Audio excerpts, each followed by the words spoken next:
Greetings everyone, SoloFanDance98 back at it again with another reaction, looking at the top 10 coolest villains from the Super Sentai series. So, we're catching up to the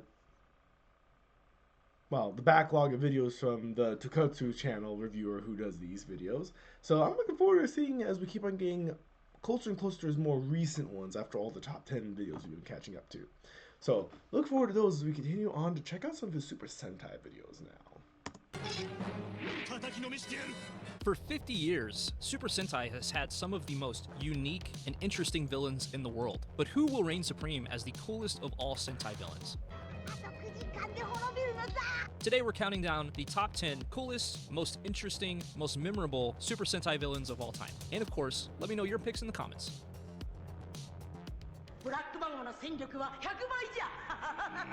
Number 10, Queen Hadrian, who is from Denjiman and Sun Vulcan. As unique as it is for a villain to be on two different seasons of Sentai, she was. Initially, she had a big headdress and wore a leotard, and then in Sun Vulcan, she wore a chrome dome of sorts. Now, the actress that plays Queen Hadrian is the same actress that played Bandora in Zyuranger, the late Machiko Soga.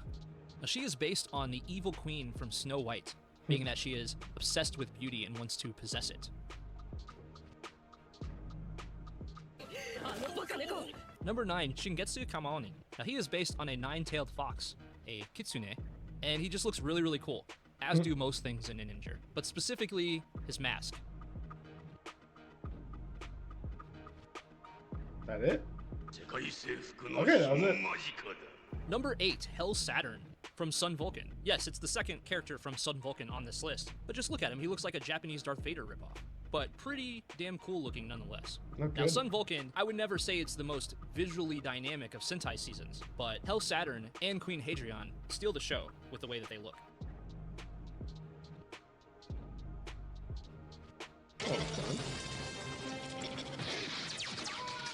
Number 7, Nezuregian Mobile Commander Ugande from Mega Ranger. Nice. Now, back in the 90s, black and green was the quintessential futuristic color scheme. Anytime somebody wanted to give a futuristic look to something, bam, black and green, there you go, futuristic. And yeah, it fits well with him. He looks like he was created in cyberspace. Just a great concept and execution by the costume team. He has many abilities, like shooting lasers from his eyes. He can also make fake clones of himself, and he can grow to a large size at will, i.e. initiate a mecha fight. He also has a sick-ass sword. Very true. Remember him being one of my favorite villains. Number 6, Bazoo from Changeman. He is a floating torso with no limbs. But I promise it's cooler than it sounds. He looks like a weird science experiment gone wrong. But, you know, when you look on his face close up, he kind of has like a silver smile painted on his face.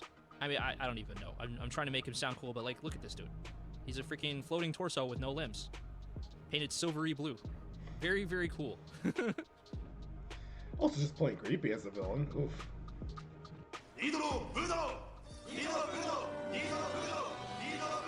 Number 5, the Gorma tribe from Daidanger. Yeah, these guys are huge fans of BDSM. But when they transform, they look sick, dude. Evil, manipulative, and they live in an upside-down pyramid. They have an absolute hatred for humanity and will stop at nothing to destroy it, even going as far as to brainwash children. And yeah, I mean, like, they look like they shopped at a BDSM store in Japan in order to make these costumes. I'm surprised they don't carry whips around. Please don't make that image worse. Jeez. There we go. Number 4, Dokoku from Shinkenger. This guy looks freaking awesome, dude. Like this guy is the stuff of nightmares. He also has a badass sword with a bad temper that he is not very good at controlling, let's just say. He's very powerful, and he has an arsenal of abilities to make the Shinkenger's lives a living hell. Quite possibly the most evil-looking of all Sentai villains. Okay, it really looks like he walked out of the nine rings. Number 3, Dai Satan from Zyuranger. He is a giant floating head.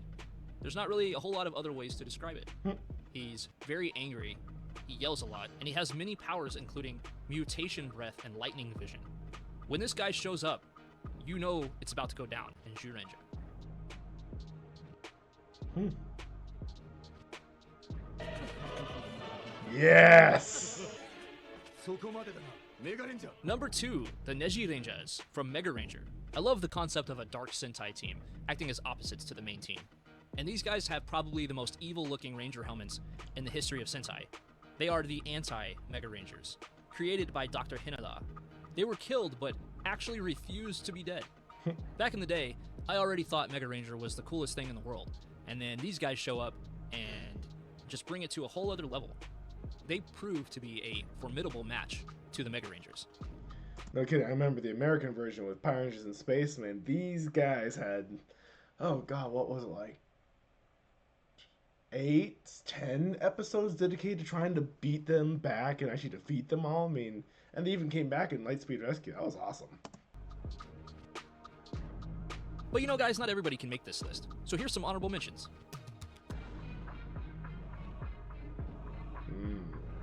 The Corrupt Commander. Evil Kunoichis? Because he's number 1. And now, the number 1 Sentai villain of all time, Lami from Zyuranger. Now, I know a lot of you guys are probably going to be like, what? You know, she wasn't even the number 1 villain on this show, probably, as far as like strength or importance to the plot. But this girl looks so damn cool, guys. Just solid gold armor. I mean, she spawns from a scorpion into a human with solid gold armor. She's always smiling, invoking a feeling that she's truly enjoying the damage and destruction that she's causing. When she grows large, she turns into a full-blown scorpion. So she goes from a scorpion to a human back to, I mean, I guess it would be a scorpion-human hybrid when she's large. She is Griffrazor's main squeeze, his Boonus, you know. And they often team up together to make the lives of the Zyurangers a living hell. But anyway, guys, that's just my list. Let me know yours in the comments. And if you enjoyed this video, it would mean a lot to me if you would smack the shit out of that like button. Thanks for watching. I'll catch you next time. Bye. So yeah, honestly, the list is pretty solid. Though I would move up Uganda in in the Neji Ranger. I'd move them up to first and second place respectively. In this case, Uganda would be number 2, and then Neji Rangers would be number 1 for me because I loved the episodes they were involved in, like the monster forms they got, their suits, their power they got compared to the Rangers. It's all pretty awesome, honestly. It's pretty dang good. But I digress. Hope you guys are liking this series, and I hope you guys are looking forward to the next video he does. Because like I said, we're into the Super Sentai stuff before we get back to the super long, more recent videos he's been doing for, well, for Kamen Rider, Ultraman, Super Sentai, all those things. Anywho, we'll get to those later. For now, I hope you guys keep on enjoying it alongside me. See y'all in the next video. Bye!